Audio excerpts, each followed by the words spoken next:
अब देखो कुछ ऐसे हम बोल सकते हैं कैटेगरीज होती हैं और कैरेक्टरिस्टिक्स होती हैं जिससे हमें पता चलता है कि यहाँ पे केमिकल रिएक्शन हुई है।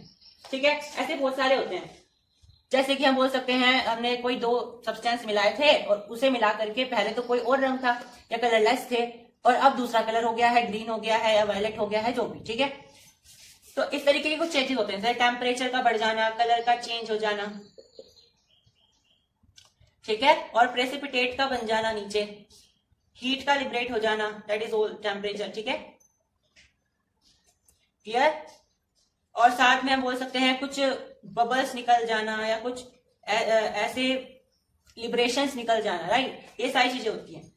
तो हमें कैसे पता चलता है केमिकल रिएक्शन हुई है? अच्छा, इसमें हमारा स्टेट ऑफ मैटर भी चेंज हो जाता है कभी कभी।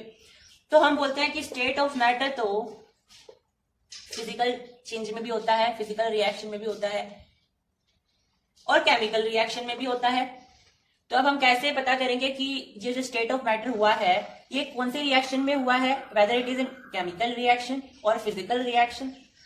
ठीक है, तो देखो अगर एक रिएक्शन ऐसी है जिसमें केवल और केवल स्टेट ऑफ मैटर चेंज हुआ है और उसके साथ में कोई और ऐसी कैरेक्टरिस्टिक नहीं आई है जो केमिकल रिएक्शन होने के बाद आती है, तो इसका मतलब ये है कि वो आपकी कौन सी रिएक्शन है, वो आपकी फिजिकल रिएक्शन, या ज्यादा अच्छा रहेगा हम ऐसा बोले कि वो फिजिकल चेंज है, क्योंकि इसमें कोई रिएक्शन नहीं होती। ठीक है, आप जस्ट उसका स्टेट ऑफ मैटर चेंज कर देते हो। अगर वो पहले लिक्विड था तो आप गैस बना देते हो, गैस था तो सॉलिड बना देते हो, राइट। अच्छा, अगर हम ये बोलते हैं कि उसका स्टेट ऑफ मैटर चेंज हो जाए या वो हो या ना हो, उसके साथ साथ दो दो कोई और चेंजेस भी होने चाहिए। यानी अगर आप स्टेट ऑफ मैटर में कंफ्यूज हो कि स्टेट ऑफ मैटर तो भाई केमिकल रिएक्शन में भी हो सकता है, फिजिकल रिएक्शन में भी हो सकता है, तो फिजिकल रिएक्शन में तो केवल और केवल state of matter he change होगा। ठीक है, लेकिन अगर स्टेट ऑफ मैटर के साथ साथ कुछ और चेंज भी होता है, मान लीजिए टेम्परेचर बढ़ गया या फिर कोई कलर चेंज हो गया है या प्रेसिपिटेट बन गया है, तो हम आप बोलेंगे कि ये केमिकल रिएक्शन हुई है। ठीक है, तो ये तरीके होते हैं जिससे हम पता करते हैं कि केमिकल रिएक्शन हुई है।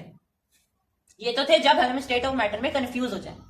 अब कुछ बेसिक क्राइटेरिया होते हैं जिससे हमें पता चल जाता है कि यहाँ पे केमिकल रिएक्शन हुई है। ठीक है, पहला होता है इवोल्यूशन ऑफ गैस।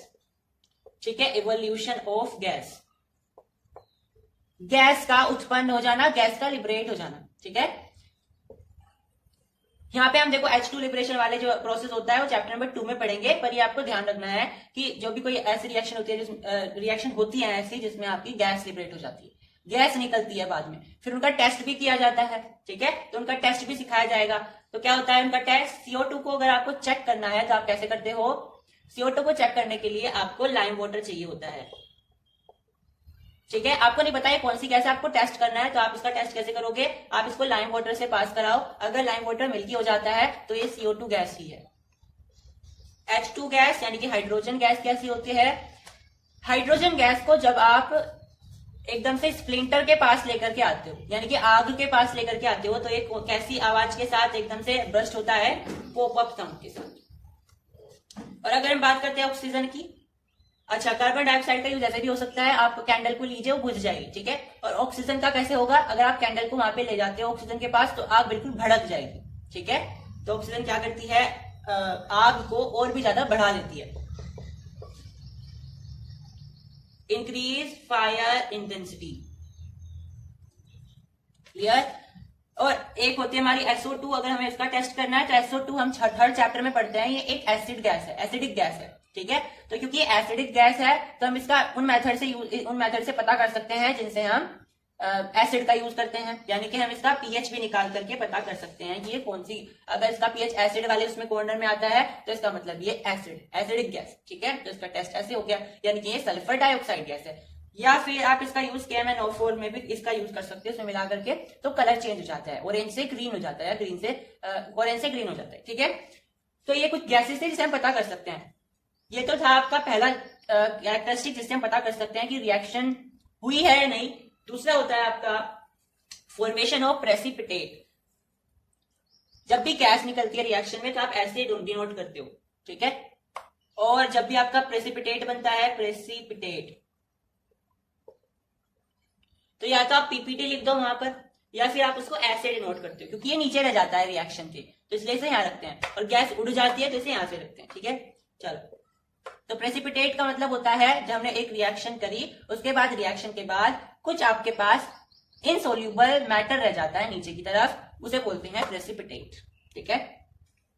एक होता है चेंज इन कलर, यानी कि आप ऐसे रिएक्शन कर रहे हो जिसमें आपने जो प्रोडक्ट बनाए थे, जो आपने रिएक्टेंट मिलाए थे, उनका कलर कुछ और था या फिर वे कलरलेस थे, और बाद में जो आपकी रिएक्शन के बाद जो आपको प्रोडक्ट मिले हैं वो उनका कलर कुछ और है या फिर वो कलरलेस हो गया। ठीक है, यानी कि आपको कलर में चेंज देखने को मिला। अगर पहले कलरलेस थे तो इधर कुछ ना रंग बिरंगे हो गए होंगे, और अगर पहले रंग बिरंगे थे तो हो सकता है कलरलेस हो जाए या फिर कोई और रंग आ जाए। ठीक है, मान लीजिए पहले रेड था अब येलो हो गया। ठीक है, तो चेंज इन कलर भी होता है केमिकल रिएक्शन में। फोर्थ है चेंज इन टेम्परेचर। टेम्परेचर भी बढ़ता है। ठीक है, वो घट भी सकता है, बढ़ भी सकता है। अगर आप न्यूट्रलाइजेशन रिएक्शन की बात करते हो तो जो टेम्परेचर है वो घट जाता है। ठीक है, और अगर आप कुछ बर्स्टिंग रिएक्शन जैसे आप एक्सोथर्मिक रिएक्शंस की बात करते हो तो टेम्परेचर बढ़ जाता है।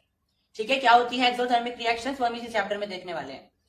नेक्स्ट होता है स्टेट का चेंज हो जाना, जिसके बारे में हमने अभी डिस्कस करा है। ठीक है, केमिकल रिएक्शन में स्टेट भी चेंज हो जाता है। मैंने बताया